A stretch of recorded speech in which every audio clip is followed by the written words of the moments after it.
You're listening to an Airwave Media Podcast.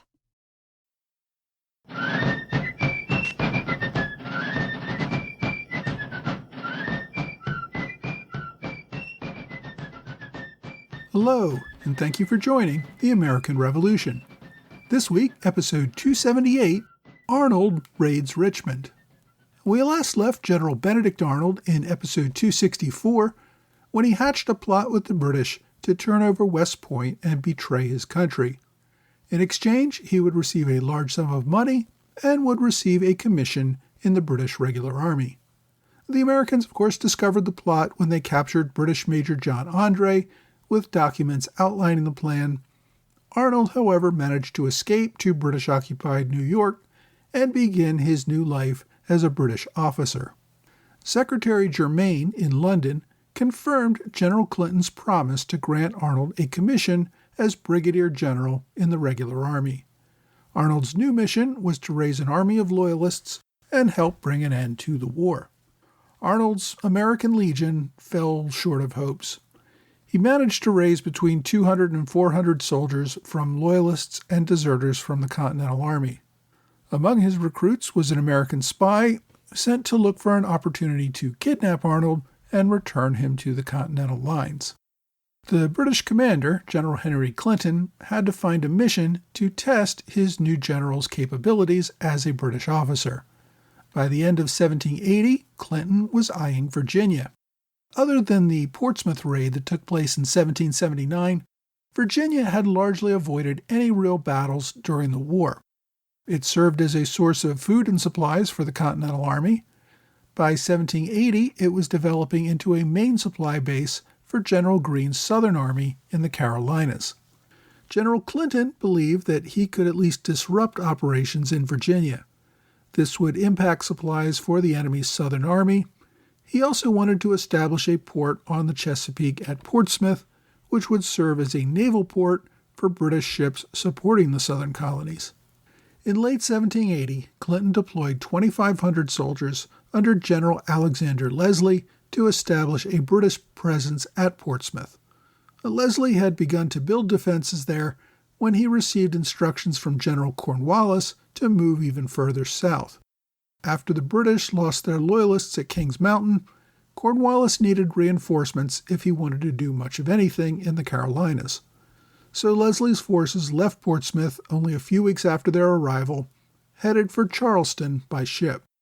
Clinton then tasked General Arnold with securing the Chesapeake for the British. Arnold's command consisted of between 1,500 and 1,800 soldiers, almost entirely American loyalists.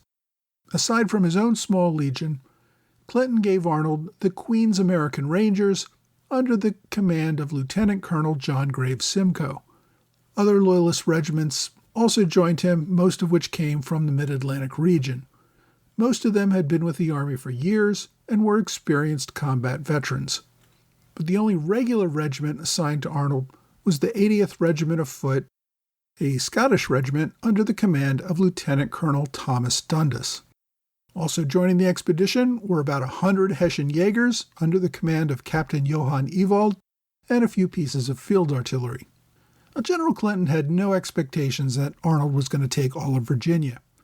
In fact, given Arnold's reputation for reckless aggression in battle, Clinton explicitly warned Arnold against going too far too fast. His mission was to continue the setup of a British-controlled port at Portsmouth and to encourage Loyalist enlistments only in the neighboring counties where the British could assert control. He also told Arnold to consult with Colonels Simcoe and Dundas before taking any major actions. Clinton even issued secret instructions to Simcoe and Dundas to take command of the operation if Arnold got out of control. A fleet carrying Arnold's army departed Sandy Hook, New Jersey on December 20th, 1780. By December 30th, parts of the fleet sighted Hampton Roads, Virginia, in the Chesapeake. The storm, though, had scattered the fleet en route, and Arnold was missing about one-third of his army. He did not want to wait very long, since the enemy would see his fleet, giving them time to put together a defense. Arnold first planned to land near Jamestown, but received reports that a large militia group was preparing to challenge him there. Instead, he kept his forces aboard ship. The fleet captured about 20 smaller boats at the mouth of the James River, taking them as prizes. Now, rather than land immediately, Arnold used those smaller boats to move his forces up the James River toward Richmond. During one attempt to seize a ship on January 2, 1781, Arnold had his first exchange of fire with American land forces there. A local battery along the shore of the river fired on his ship. Now, Clinton had given Arnold orders not to engage in indiscriminate destruction, since they still hoped to recruit Virginians to the Loyalist cause. So, in response to the fire from the shore, Arnold simply sent a note under a flag of truce that said in part, "I have to acquaint you that however disagreeable it may be to me, unless you immediately desist firing and suffer the prize to be taken away with all her materials, I shall be under the necessity of landing and burning the village, which I hope to avoid." After receiving the note, the militia ceased fire, and Arnold was able to capture the prize ship without any further interference. The following day, Arnold's fleet proceeded up the James River to Hood's Point, about 30 miles below Richmond. There, the Patriot militia had established another artillery battery to contest the British advance. Once again, Arnold sent another note similar to the one he had sent before. When he received no response, Arnold landed Colonel Simcoe with about 130 of the Queen's Rangers, as well as the light infantry and grenadier companies of his regulars. By the time Simcoe reached the artillery, the militia had fled. Simcoe's men spiked the guns, rendering them useless, and managed to capture a few militia stragglers. They also seized a howitzer, which they carried back to the ship as a prize. They did not pillage the countryside, nor take any punitive actions against civilian property. Following Simcoe's return, the fleet continued upriver. It arrived at Westover the following day. Westover Plantation was a large and prosperous plantation owned by the Byrd family. The Byrds were politically divided, some of them fighting with the Patriots, others with the Loyalists. The plantation owner, a widow named Mary Byrd, received Arnold and his men warmly. Mary was the cousin of Arnold's wife, Peggy Shippen Arnold. She provided breakfast for Arnold and his officers and engaged in pleasant conversation. Arnold had hoped that his presence would encourage Virginia Loyalists to turn out and for some who supported the Patriots to maybe reconsider their positions and join Arnold in restoring the king's peace. However, Clinton had ordered Arnold not to make any sort of bold proclamations this far inland from the coast. Clinton did not want to make promises that turned out Loyalists, then leave those Loyalists and their families hanging in areas where the British could not be assured of retaining control. So Arnold limited his efforts with the locals to get intelligence on the region and possible defenses that he might face.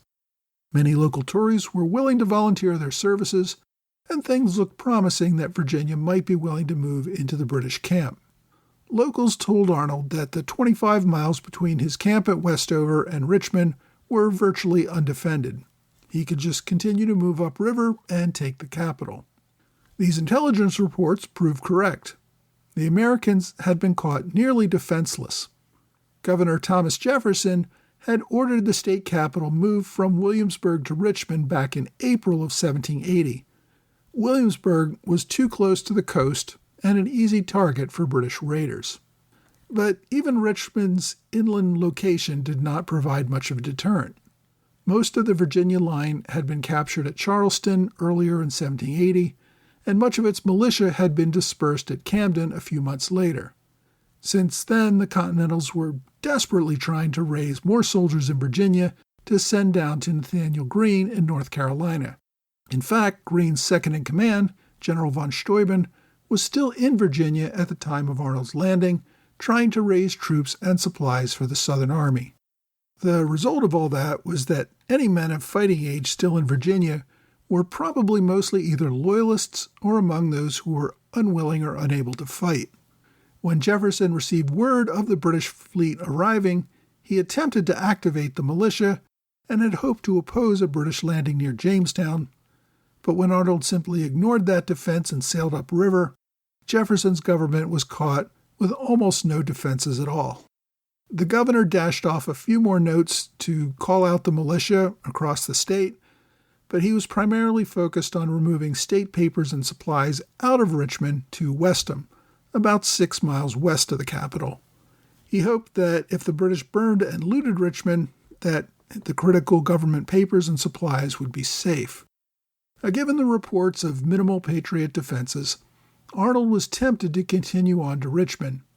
However, he was still missing 1/3 of his army, and he was cognizant of Clinton's orders about not being too rash or aggressive. So Arnold held a council of war with Colonels Simcoe and Dundas. The three men decided that they could send a force on a one-day march to Richmond with pretty minimal risk to the overall mission. They agreed that Arnold and Simcoe would lead a raiding party of about 800 men to Richmond while leaving their base of operations at Westover under the command of Colonel Dundas. The British made no attempt to hide their intentions through a night march or some sort of lightning raid. The column left Westover around 2 in the afternoon on January 4th. It marched about half the distance that day, camping at Fort Mile Creek, about 12 miles from Richmond. The following morning, the column continued its march, approaching the city limits by about 1 p.m. on the 5th. A few local militia shadowed the column, but ran off when Colonel Simcoe dispatched riders to engage with them. So the British managed to complete their 2-day march with no one firing a shot against them. When they arrived, the city was in chaos. The legislature had skipped town as soon as word arrived of the approaching British. Private citizens were struggling to remove their property from town along jammed country roads. Governor Jefferson was still overseeing the removal of state property from Richmond to Westham that morning, finally riding away just hours before the British entered the capital. The city defenses consisted of several hundred local militia setting up on Richmond Hill, which was the best high ground in town. Arnold once again dispatched Colonel Simcoe, along with Captain Ewald and his Hessian Jaegers, to contest the hill, but as the British moved up Richmond Hill, the Patriot militia fled without firing a shot. Another small group of militia gathered on Shoko Hill. Again, they fled as soon as the enemy approached. Simcoe managed to catch 6 stragglers who fled their defenses a little too slowly. Having captured Richmond with almost no resistance, the British spent the afternoon of the 5th destroying government buildings and property. After Arnold learned that Americans had moved much of the property to Westham, he dispatched Simcoe with about half his force to ride to Westham and burn all the government buildings and property that were located there. Westham also contained an iron foundry, workshops, and a munitions magazine, all of which were put to the torch. Back in Richmond, Arnold set up headquarters at Galt's Tavern. He oversaw the destruction of government buildings and property, but made every effort to prevent the destruction of private property or any looting by his soldiers.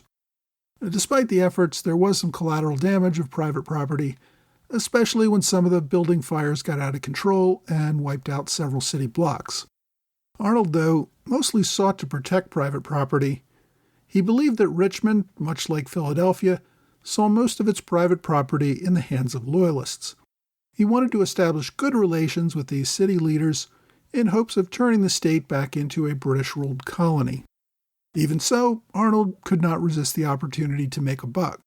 He did issue a proclamation to local inhabitants, informing them that properties such as tobacco, rum, wine, sugar, molasses, sailcloth, and coffee were subject to seizure and confiscation as military prizes. But, being the nice guy that he was, Arnold offered to buy any of these items from locals at 50 cents on the dollar. Now, the merchants took the offer to Governor Jefferson for a response. Jefferson, of course, indignantly refused to bargain or correspond with the traitor Arnold in any way. So when Arnold got no response, he seized or destroyed a great deal of the supplies in Richmond and the surrounding area. The British continued their work into the night and the following morning. And by the afternoon of January 6th, Arnold was ready to leave Richmond. Simcoe wanted to remain another night, but Arnold was concerned that Virginia might be able to call in enough militia to create a significant resistance if given enough time. Arnold had no desire to occupy Richmond permanently, and did not want to look like he was being chased out of town by the militia. So that afternoon, Arnold reassembled his column and marched back to 4 Mile Creek. The following day, they returned to Westover. Again, the march back faced no opposition. Some of Simcoe's men were accused of looting homes on the return march, but mostly followed the orders to leave private property alone. Arnold even left 20 guineas, about $16,000 in today's money, to care for the poor of the city. Governor Jefferson later insisted the money be returned. Following the British departure from Richmond, the city was in chaos. There were reports of local Patriot militia and other residents looting the city before the Americans could restore order. The British reported losing 9 men in the raid. Now, it's not clear if the missing men deserted or were captured while straggling, but there were no reported losses from actual fighting. After the return to Westover, Arnold received a report that several hundred militia were assembling at Charles City Courthouse, about 9 miles from the British camp. Simcoe led about 40 mounted rangers to disperse the militia.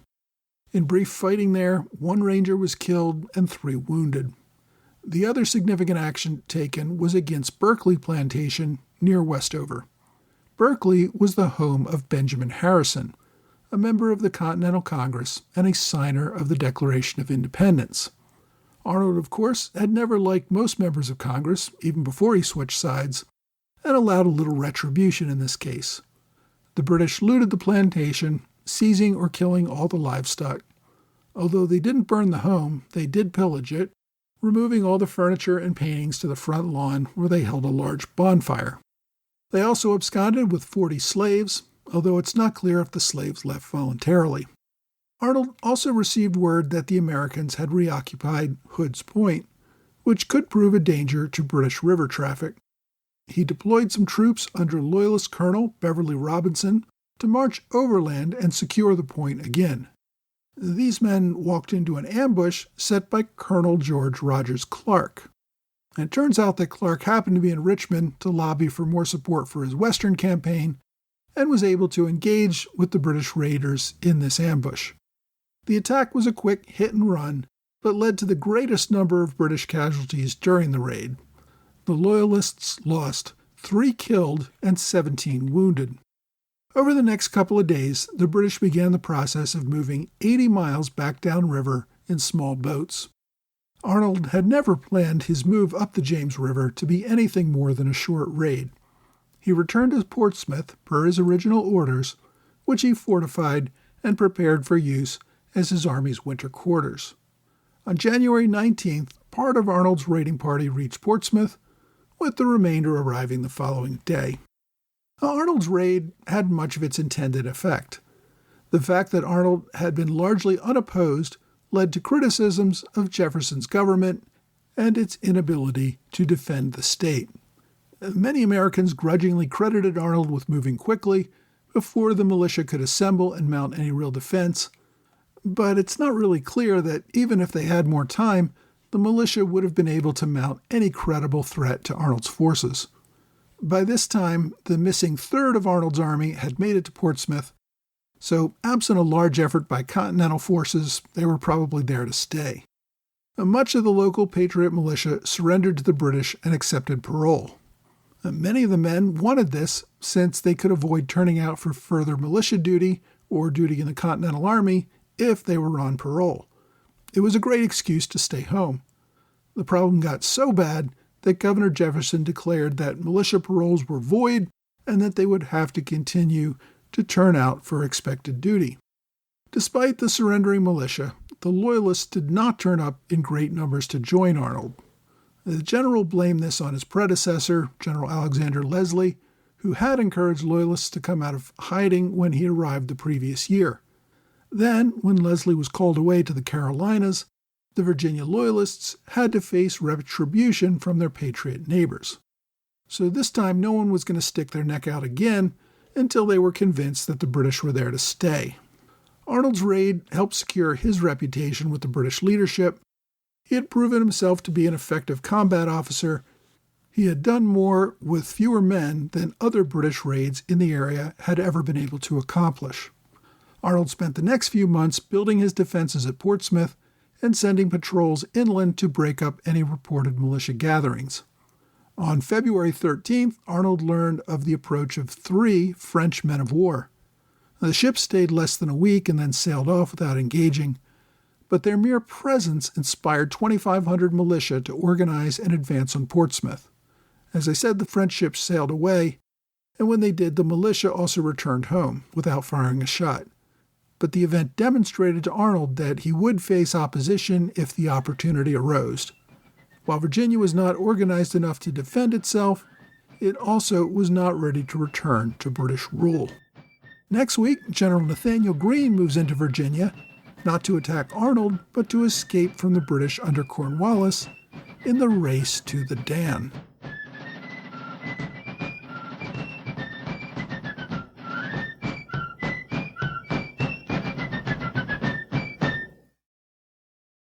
Hey, thanks for joining the American Revolution Podcast After Show.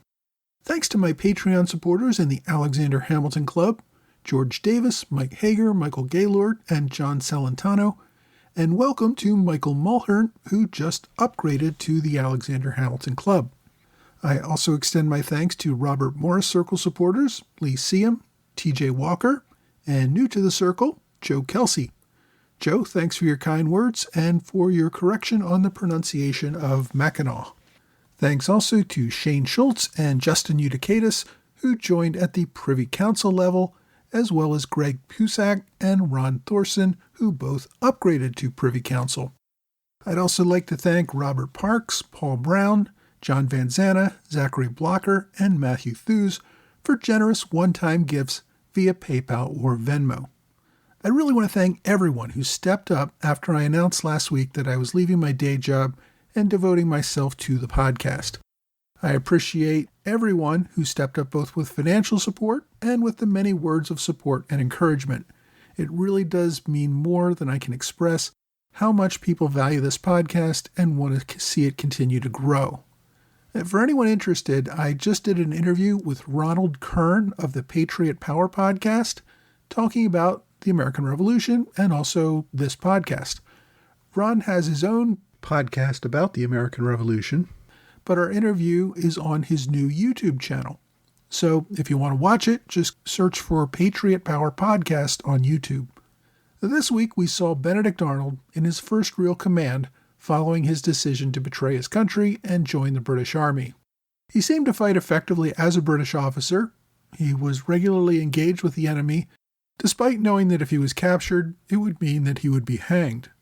His command at Virginia would be one of only 2 major commands that he would have before the war came to an end.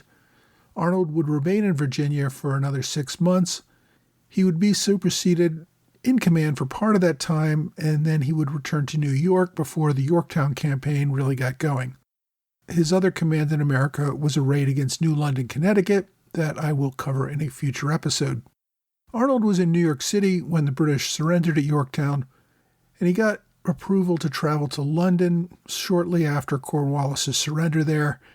He really wanted to return back to America after spending a short time in London, but he never got the opportunity before the war ended.